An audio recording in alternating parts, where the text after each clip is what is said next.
Okay, then let's go for a quick drive in the BMW X3. Now this one is the 30D, so it's got the 3-litre diesel engine, and there we go, 40 miles an hour, floor it, and it just rockets 60, 70, there, just hold it at that, and we're going around quite a steep curve there. It's starting to understeer a bit, push wide a little bit, but it is wet, but this thing has loads of grip, and it just keeps on pulling this engine.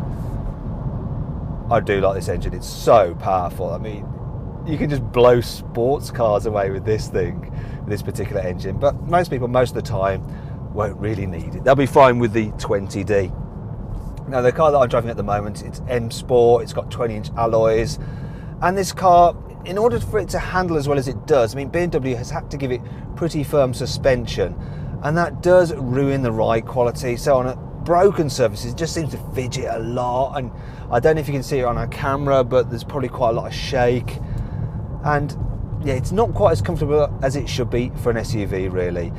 You do have to pay extra on this car for the adaptive dampers, because then it just smooths out the ride quality and makes it much better.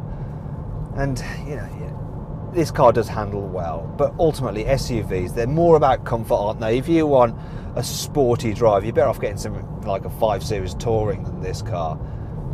But on the whole, it's quite a nice thing to be in. I think this interior design, if you have a look round it, it's all a little bit drab, a little bit boring. It feels high quality though, all the materials. And we've got the widescreen sat-nav there, which is the upgraded sat-nav. And BMW's iDrive system, just so easy to use to flip between menus. There we go, just turn that off. So simple. And the shortcut keys, just intuitive. Now, you don't have a beautiful Google Maps display like you get in the Audi Q7, but it's still a good system, and it'll stop you getting caught in the jams with the live traffic updates. In terms of visibility, it's quite good in this car. BMWs tend to have thinner pillars. This isn't as good as some of the other cars because you do get quite a blind spot there, but other than that, looking around the cabin, it's not too bad. Maybe the rear window is a little bit small, but on the whole, yeah.